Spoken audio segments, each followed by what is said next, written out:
What's good, YouTube? It's your boy, Blue Blood Sports TV, back at y'all with another one. So, undefeated two-division world champion who currently is the WBO junior lightweight world champion after his spectacular performance this past weekend. That being Shakur Stevenson, superstar boxer, 17 wins, no losses, no draws. Shakur Stevenson, 9 wins by way of knockout, 24 years of age, stands at 5'8" with a 68-inch arm reach. Okay, Shakur Stevenson's coming off of a dominating performance in which he stopped the longest reigning junior lightweight world champion in Jamel Herring in a 10th round stoppage victory. Okay, so with that said, Shakur Stevenson, he's feeling a certain kind of way and has some very choice words for his promoter, legendary promoter, top-ranked CEO and promoter, Bob Arum, who promotes him and the fighter that he's been looking to secure a fight against in undefeated two-division world champion, Mexican superstar boxer Oscar Valdez, who's 30 wins, no losses, no draws, 23 wins by way of knockout. Oscar Valdez is 30 years of age, stands at 5'6" with a 66-inch arm reach, okay? Oscar Valdez is coming off of a lackluster performance in Robson Conceição, who was a Brazilian gold medalist. They fought in September after just 2 weeks after Oscar Valdez had a bit of a controversy if he failed a PED test, okay, for a banned substance, amphetamine, and you know, he was still able and allowed to fight 2 weeks later, although he failed that test, you know, so there was a lot of pressure on Oscar Valdez going into that Robson Conceição fight. But in the fight itself, Oscar Valdez, he struggled. Most people thought Robson Conceição won the fight. And Oscar Valdez, he struggled badly, okay? So with that said, Bob Arum is looking to put on, instead of making a unification bout with Shakur Stevenson and Oscar Valdez for Oscar Valdez WBC title and Shakur Stevenson's WBO title, well, Bob Arum is looking to put on a fight between Oscar Valdez and featherweight world champion, super featherweight world champion, Mexican superstar boxer Emmanuel Navarrete in the next fight, instead of having Oscar Valdez and Shakur Stevenson in the unification bout, okay? So Navarrete is going to move up from 126 and get an opportunity immediately to fight Oscar Valdez, and Shakur Stevenson has to essentially, you know, through hoops, you know, he has to have, you know, pick up a belt, you know, he has to go the scenic route to get to Oscar Valdez, but Bob Arum is going to allow Emmanuel Navarrete to move up and immediately be able to fight Oscar Valdez for his WBC title, and Shakur Stevenson is not taking too kind of that. Also, Shakur Stevenson, you know, he clearly has, you know, a feeling towards undefeated unified lightweight world champion superstar boxer TEOFIMO Lopez as well, because he wants to do everything in his power to one-up TEOFIMO Lopez, okay? And so there's a possibility Bob Arum is offering up Olympic 2-time gold medalist, former 3-division world champion, former unified lightweight world champion, superstar boxer Vasily Lomachenko as a opponent for Shakur Stevenson. So Shakur Stevenson, you know, he's not taking too kindly that Oscar Valdez is getting a pass, okay? And he's going to be allowed to fight a guy, like Shakur Stevenson said, Oscar Valdez is fighting a guy who's a smaller guy moving up in weight in Emmanuel Navarrete. Now, Emmanuel Navarrete is an action-packed fighter. He only has 1 loss on his record. Many people view him as one of the best fighters in the world, you know, maybe top 15 best fighters in the world. So Emmanuel Navarrete is not a guy, nothing to sneeze at, you know, but it's just that Shakur Stevenson has been looking to get an opportunity to fight Oscar Valdez for quite some time. He was Oscar Valdez mandatory at super featherweight at 126, you know, and Oscar Valdez opted to go a different route and not fight Shakur Stevenson then, and he's still not looking to fight Shakur Stevenson now. So Shakur Stevenson is not happy about that. He's not happy with the fact that, you know, everybody's giving Oscar Valdez seemingly a pass, you know, for taking the scenic route, okay?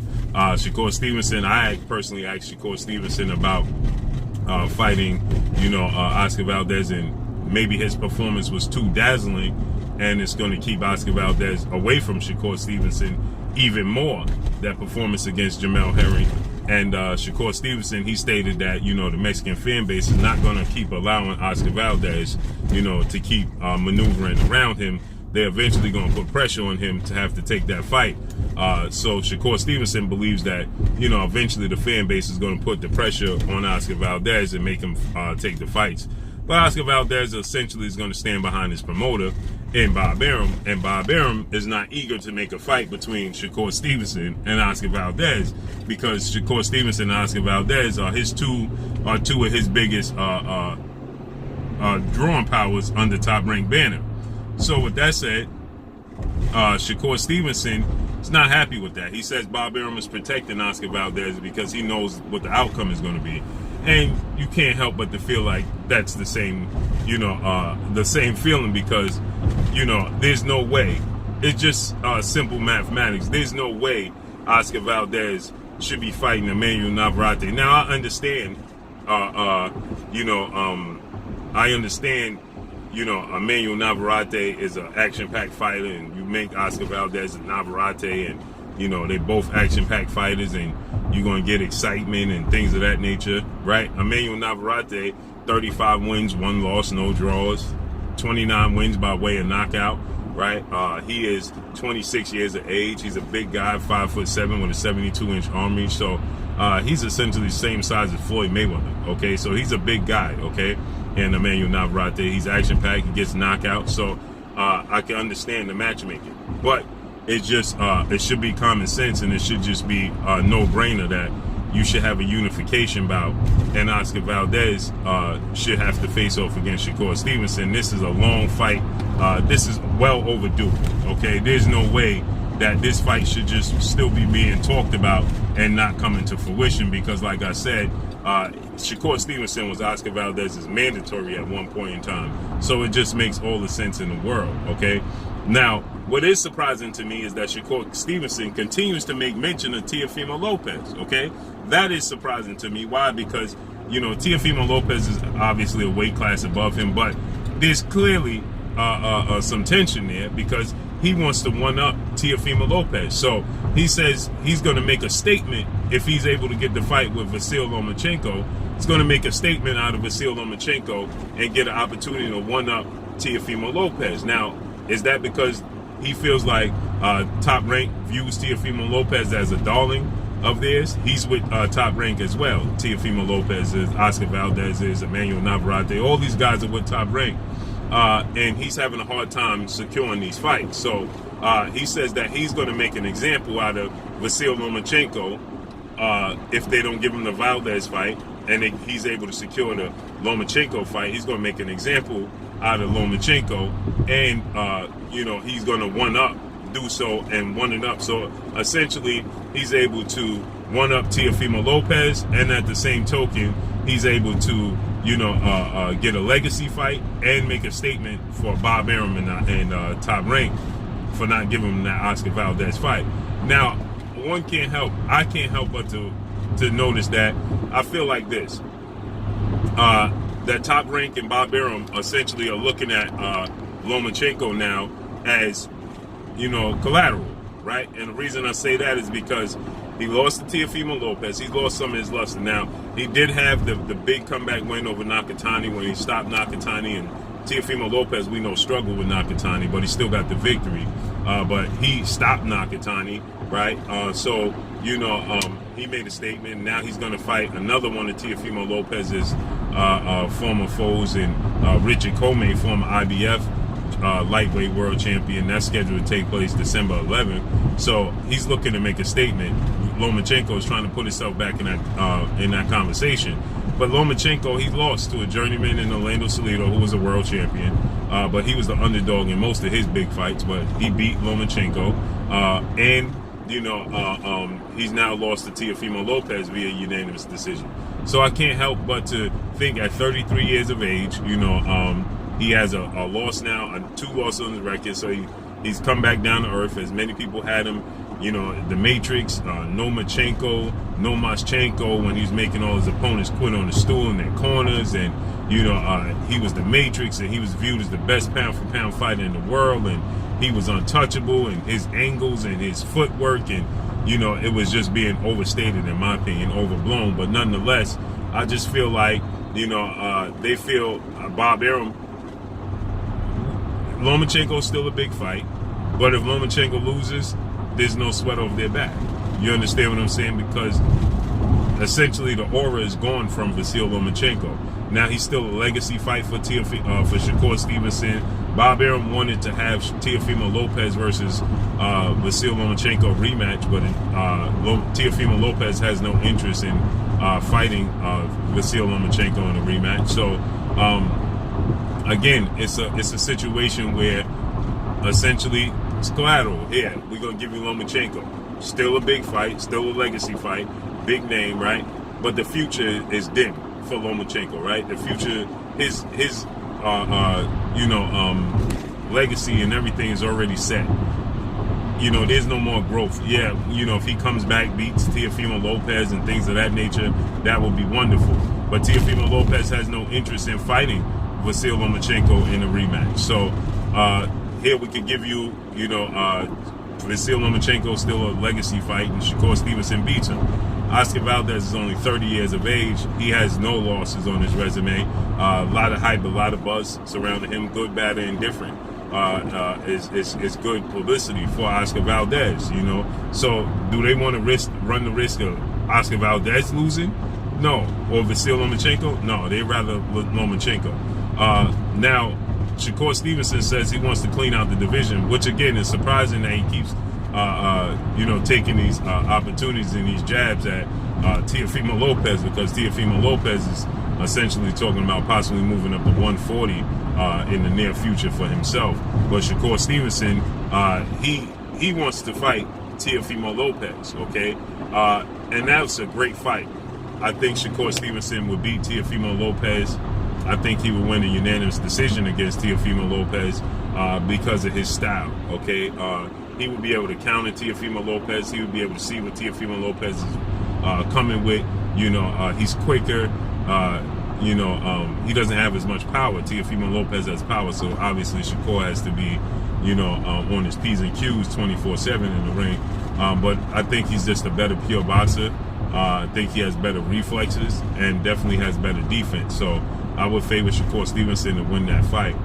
So Shakur Stevenson, you know, versus Vasily Lomachenko is a great opportunity for Shakur Stevenson, in my opinion.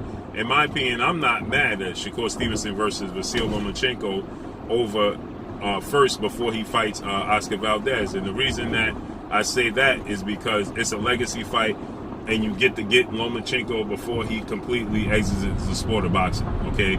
Because you have more time to secure a fight with Oscar Valdez than you do with Lomachenko. So you're able to secure that fight now with Vasily Lomachenko and beat Lomachenko, make a statement, and then you're still able to get a fight with Oscar Valdez after that. So if you're able to get Lomachenko, who's fighting in December against Richard Comey, let's say in the first half of 2022, in the spring of 2022, you're able to get a fight with Lomachenko.